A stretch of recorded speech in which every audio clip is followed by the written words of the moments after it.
नमस्कार साथियों।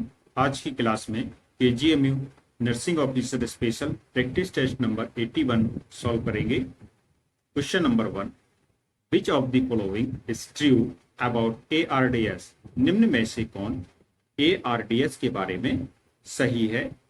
Alveoli are over expanded, alveoli increase perfusion, alveoli spaces are filled with fluid, alveoli improve gaseous exchange। यहां पर correct answer हो जाएगा option सी सही है। जो एल्व्यूलर स्पेसेस होते हैं यह फ्लूइड से भर जाते हैं, क्योंकि यहां पर पूछा गया था कि कौन सा ऑप्शन यहां पर सही है। तो जब बात करते हैं एआरडीएस की, तो एआरडीएस का मतलब होता है एक्यूट रेस्पिरेटरी डिस्ट्रेस सिंड्रोम। एक बहुत ही सीरियस लंग्स कंडीशन है जिसके कारण ब्लड में ऑक्सीजन की कमी हो जाती है, लो ऑक्सीजन हो जाती है, और जो एल्वुलाई होते हैं इसमें फ्लूइड का बिल्डअप हो जाता है, फ्लूइड से एल्वुलाई भर जाती है। यहाँ पर हम लोग एक फिगर के माध्यम से भी देख सकते हैं किस प्रकार से ये नॉर्मल एल्वुलाई है और ये एआरडीएस से ग्रसित एल्वुलाई है जिसमें फ्लूइड भरा हुआ है। Next question, question number 2, as a result of fracture rib client में डेवलप। फ्रैक्चर रिब के परिणाम स्वरूप रोगी को कौन सी समस्या हो सकती है? स्पोलियोसिस, herniation of diaphragm, pneumothorax, obstructive lung disease। Correct answer is option C, pneumothorax। Ribs के टूटने से जो समस्या हो सकती है फ्रैक्चर होने से, यह होता है न्यूमोथोरेक्स। तो न्यूमोथोरेक्स का अर्थ समझेंगे। न्यूमोथोरेक्स का अर्थ होता है कि जो लंग्स हैं और जो चेस्ट है इनके बीच की जगह में एयर भर जाती है, इसको न्यूमोथोरेक्स कहते हैं।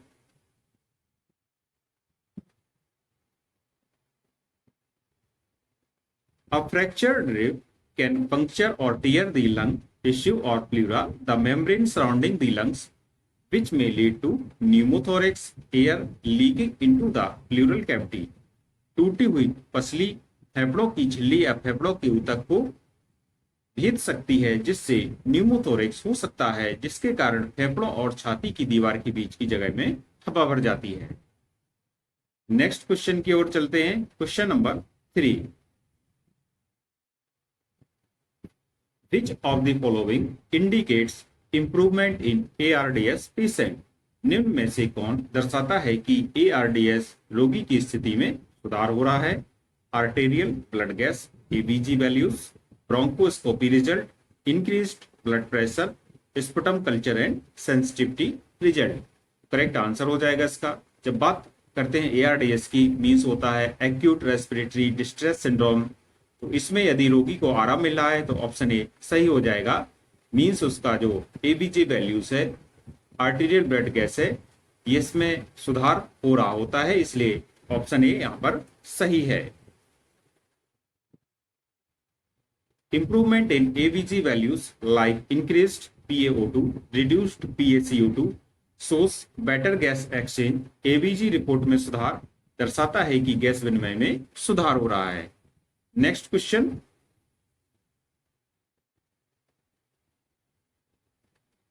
at 10 hours of age, an infant has large amount of mucus and become cyanotic. What should the nurse do first? 10 घंटे के नवजात शिशु को बहुत अधिक बलगम है और वह साइनोसिस में चला गया है। नर्स को सबसे पहले क्या करना चाहिए? Administer oxygen, suction, insert a nasogastric tube, record incident. Correct answer हो जाएगा इसका ऑप्शन बी। सबसे पहले नर्स को सक्शन करना चाहिए, जिसके कारण शिशु को जो बलगम है उसके वायुमार्ग में वह उसके कारण अवरोधक न बन जाए, इसलिए यहां पर ऑप्शन बी सही हो जाएगा। Next question, question number 5, the alteration in the shape of foetal head while coming through the resistance birth passage during labour is termed as. प्रसव के समय बर्थ पैसेज में दबाव के कारण भ्रूण के सिर के आकार में होने वाले परिवर्तन को क्या कहा जाता है? Crowning, caput succedaneum, moulding and presentation. तो देखिए, जब बच्चा पैदा हो रहा होता है तो बर्थ कैनाल के कारण जो सिर होता है, हेड के आकार में परिवर्तन हो जाता है, तो इसको कहते हैं मोल्डिंग। और यह एक ऐसी क्रिया होती है जिससे शिशु आसानी से बर्थ कैनाल से बाहर की ओर आ जाता है, इसलिए यहाँ पर ऑप्शन सी सही होगा। अब यहाँ पर बात करते हैं कि यह जो मोल्डिंग है, तो मोल्डिंग में क्या हो जाता है कि जो भ्रूण की सिर की हड्डियां होती हैं उसमें आपस में एक दूसरे पर वो क्या कर जाती हैं, ओवरलैप कर जाती हैं। जब ओवरलैप कर जाती हैं तो सिर को बाहर निकलने में आसानी हो जाती है, लेकिन इससे थोड़ा सा उनमें सिर के आकार में परिवर्तन देखने को मिलता है। तो यह जो परिवर्तन होता है यह टेम्परेरी चेंज होता है, कोई परमानेंट चेंज नहीं होता है, इसलिए ऐसी कोई इसमें प्रॉब्लम की बात नहीं होती है। तो इस प्रकार से करेक्ट आंसर हो जाएगा option C, moulding. Next question की ओर चलेंगे। Question number 6, what is early sign of subgaleal haemorrhage? Subgaleal haemorrhage का प्रारंभिक लक्षण क्या है? Option 1, anaemia and hypovolaemic shock, hyperbilirubinaemia, decreased head circumference, forward and lateral positioning of newborns ear. तो यहाँ पर जब बात होती है सबगैलियल हेमरेज की, तो सबसे पहले आपको यह समझना चाहिए कि सबगैलियल हेमरेज एक ऐसा हेमरेज होता है जिसमें जो तो सिर की त्वचा होती है उसके नीचे ब्लड स्टोर हो जाता है, ब्लड एक्यूमुलेट हो जाता है, जिसके कारण जो कान है, कान की स्थिति आगे और बगल की ओर हो जाती है। मींस इसमें जो forward and lateral positioning of newborns year है, यह आंसर यहाँ पर सही हो जाएगा। और इसका कारण बता दिया गया है आपको कि जब सिर के नीचे, सिर की त्वचा के नीचे ब्लड जमा हो जाए तो इसको सबगैलियल हेमरेज कहते हैं, और यह एक सीरियस कंडीशन होती है। A subgaleal hemorrhage causes blood accumulation under the skull, shifting the ears forward and laterally. Subgaleal haemorrhage में सिर की त्वचा के नीचे ब्लड स्टोर हो जाता है, जिससे कानों की पोजीशन आगे और बगल की ओर हो जाती है। यहाँ पर एक हम लोग फिगर के माध्यम से देख सकते हैं किस प्रकार से इस बच्चे में सबगैलियल हेमरेज के कारण क्या क्या प्रॉब्लम्स देखने को मिलती हैं। तो आप जानते हैं कि यहाँ पर ये फॉन्टनेल होता है, जहां पर सिर की दो हड्डियां आपस में जुड़ी होती हैं, वहां पर स्पेस होता है, उसको फॉन्टनेल बोलते हैं। तो इसमें ये सिर है, सिर की त्वचा के नीचे यहाँ पर आप देख सकते हैं ब्रेन का जमा हो गया है, इसी को बोलेंगे सबगैलियल हेमरेज। नेक्स्ट क्वेश्चन की ओर चलेंगे। Question number 7, which muscle injury causes torticollis during delivery? प्रसव के दौरान टॉर्टिकोलिस किस मांसपेशी के चोट के कारण होता है? Skeletal muscle, sternocleidomastoid muscle, smooth muscle, cardiac muscle. Correct answer हो जाएगा इसका ऑप्शन बी, स्टर्नोक्लेडोमेस्टॉइड मांसपेशी के कारण यह टॉर्टिकोलिस की कंडीशन देखने को मिलती है। अब यहाँ पर बात करते हैं कि जब बात होती है टॉर्टिकोलिस की, तो टॉर्टिकोलिस में क्या होता है। देखिए, सबसे पहले तो टॉर्टिकोलिस का जो एक प्रकार का ट्रॉमा है, और यह जो फोर्सेप्स डिलीवरी, वैक्यूम डिलीवरी में यह देखने को मिलती है। तो एक ऐसी स्थिति है जिसमें जो गर्दन की मांसपेशी है इसमें सिकुड़न आ जाती है, जिससे सिर एक तरफ झुक जाता है। नवजात शिशुओं में जो प्रसव होता है उसके दौरान इस मांसपेशी में चोट लगने की समस्या के कारण यह स्थिति देखने को मिलती है, जिसको हम लोग कहते हैं स्टर्नोक्लेडोमास्टॉइड मांसपेशी में लगने वाली चोट, और एक कंडीशन कहलाती है torticollis. Torticollis results from trauma to the sternocleidomastoid muscle, often due to forceps or vacuum delivery. यहाँ पर एक फिगर के माध्यम से देखेंगे इस बच्चे में किस प्रकार से इस स्टर्नोक्लेडोमास्टॉइड मांसपेशी में चोट लगने के कारण जो इसके सिर है यह एक तरफ की ओर झुक जाएगा। इस कंडीशन को बोलते हैं torticollis. Next question, question number 8, client is admitted to an inpatient unit for alcohol detoxification. The nurse plans to protect the client from injury resulting from which of the following complications? मरीज को शराब की detoxification के लिए भर्ती किया गया है। नर्स को उसे किस जटिलता से होने वाली चोट से बचाना चाहिए? Anxiety, tremor, seizure, headache. Correct answer is option C, seizure की जटिलता से बचना चाहिए, इसलिए सी ऑप्शन यहाँ पर सही होगा। Seizure are a major risk during alcohol withdrawal, safety precautions are essential.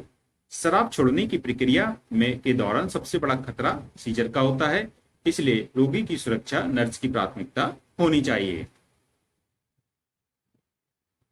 Next question, question number 9। Chronic alcoholic patients treated initially by, दीर्घकालिक शराबी रोगियों का प्रारंभिक उपचार किससे किया जाता है? Use of paraldehyde, use of tranquillizers, providing high protein diet, intramuscular injection of thiamine.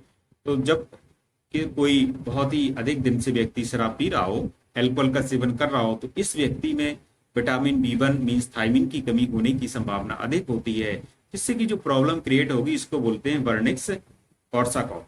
तो यहाँ पर करेक्ट आंसर हो जाएगा, जिससे बचने के लिए ऑप्शन डी सही होगा, इसको थायमीन के इंजेक्शन लगाए जाते हैं। Thiamine is essential to prevent Wernicke's encephalopathy in alcoholics. Thiamine की कमी से वर्निक एन्सेफेलोपैथी एक गंभीर मस्तिष्क विकार है जो विटामिन B1 की कमी के कारण होता है। यह स्थिति आमतौर पर शराब के सेवन से जुड़ी होती है, लेकिन अन्य कारणों से भी हो सकती है, जैसे कि कुपोषण या पाचन संबंधी समस्याएं। वर्निक एन्सेफेलोपैथी को अक्सर कॉर्साकॉफ सिंड्रोम के साथ जोड़ा जाता है, जो एक तंत्र का मनोवैज्ञानिक विकार है जो स्मृति और सीखने की समस्याओं का कारण बनता है। वर्निक कॉर्साकॉफ सिंड्रोम वर्निक एन्सेफेलोपैथी के बाद हो सकता है यदि इसका पर्याप्त रूप से इलाज ना किया जाए। तो इस प्रकार से करेक्ट आंसर हो जाएगा option D, intramuscular injection thiamine देना चाहिए ऐसे पेशेंट्स के लिए, ऐसे व्यक्तियों के लिए जो क्रोनिक एल्कोहलिक के पेशेंट्स हैं। नेक्स्ट क्वेश्चन की ओर चलते हैं, question number 10। Korsakoff syndrome occurs due to intake of. Korsakoff syndrome निम्न में से किसके सेवन के कारण होता है? Cannabis, opium, alcohol, amphetamine. Correct answer is option C, alcohol के अत्यधिक सेवन के कारण कॉर्साकॉफ सिंड्रोम, लंबे समय तक सेवन के कारण कॉर्साकॉफ सिंड्रोम हो जाता है, जिसमें व्यक्ति की याददाश्त कमजोर हो जाती है, एक मेमोरी लॉस हो जाता है। तो कॉर्साकॉफ सिंड्रोम एक प्रकार का यहाँ पर जो होता है, इसे मेमोरी डिसऑर्डर भी हम लोग कहते हैं, और इसके इलाज के लिए सबसे पहले क्या करना चाहिए? विटामिन B1 या थायमीन के इंजेक्शन देने चाहिए। नेक्स्ट क्वेश्चन की ओर चलेंगे, question number 11। Alcohol withdrawal symptoms are as follows except. शराब छोड़ने के लक्षणों में निम्नलिखित में से क्या शामिल नहीं है? Euphoria, tremor, hallucination, anxiety and insomnia. Correct answer होगा ऑप्शन ए, यूफोरिया या अत्यधिक आनंद। यह शराब छोड़ने के लक्षण में शामिल बिल्कुल नहीं है, क्योंकि आदमी को इससे परेशानी होती है, आनंद की अनुभूति नहीं होती, इसलिए ये ऑप्शन यहाँ पर सही हो जाएगा। Next question, question number 12। Which of the following is not a symptom of alcohol withdrawal. निम्नलिखित में से कौन शराब छोड़ने का लक्षण नहीं है? Redness of face, persistent insomnia, profuse sweating and tremors. तो यहाँ पर जो 3 ऑप्शन दिए गए हैं, ये एल्कोहलिक विड्रॉल के लक्षण है, जैसे कि परसिस्टेंट इंसोम्निया हो, प्रोफ्यूज स्वेटिंग हो और ट्रेमर्स हो, ये सभी विड्रॉल सिम्टम्स हैं एल्कोहल के, जबकि जो रेडनेस ऑफ फेस होती है यह एल्कोहल विड्रॉल सिम्टम्स में शामिल नहीं होती है। तो इस प्रकार से ए ऑप्शन यहाँ पर सही हो जाएगा।